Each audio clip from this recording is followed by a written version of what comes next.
Қайырлы күн достар. Бүгін біздің отбасымыздың сүйіп жейтін дастарханымыздан үзілмейтін бауырсақтарының бірі мини бауырсақтар дайындаймыз.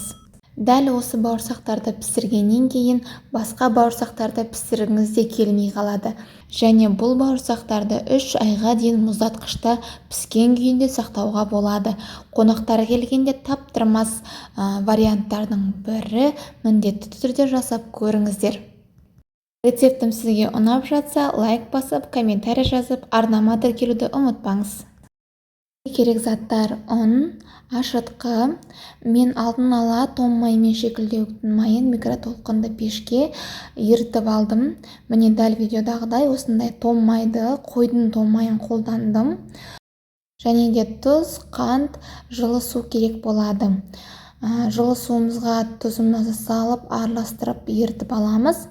Және де барлық заттарымызды құрғақ күйінде ұнымызға салып, біркелкі жұмсақ қамыр илейтін боламыз. Қалалық өңірлерде том май табу өте қиынға соғып жатады. Сондықтан да өздеріңіздің сүйіп жейтін майларыңызды қолдансаңыздар болады. Міндетті түрде шекілдеуіктің майымен 50-50 пропорциясымен қосу міндетті. Барлық заттарды салып, дәл видеодағыдай осындай жұмсақ, неғұрлым қамыр жұмсақ болса, соғұрлым жұмыс істегенге қамырдың иленуіне өте ыңғайлы болады.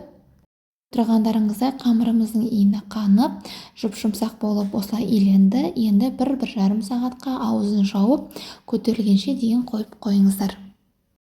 1 сағат қамыр тұрғаннан кейін үстінен басып, тағы да жарты сағатқа қойып қойдым.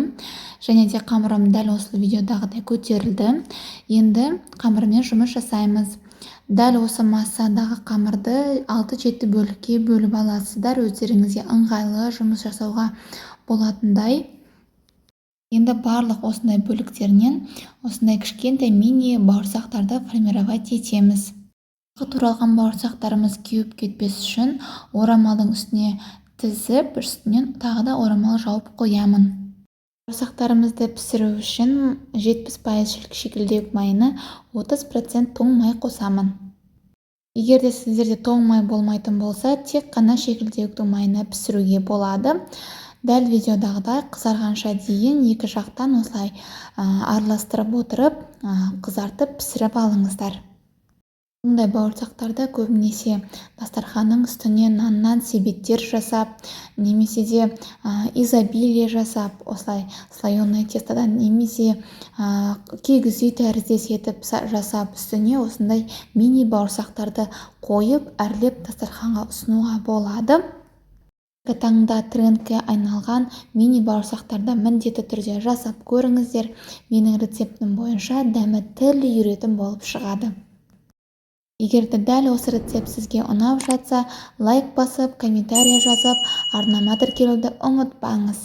Қазақша контентті бірге қолдайық. Сау болыңыз.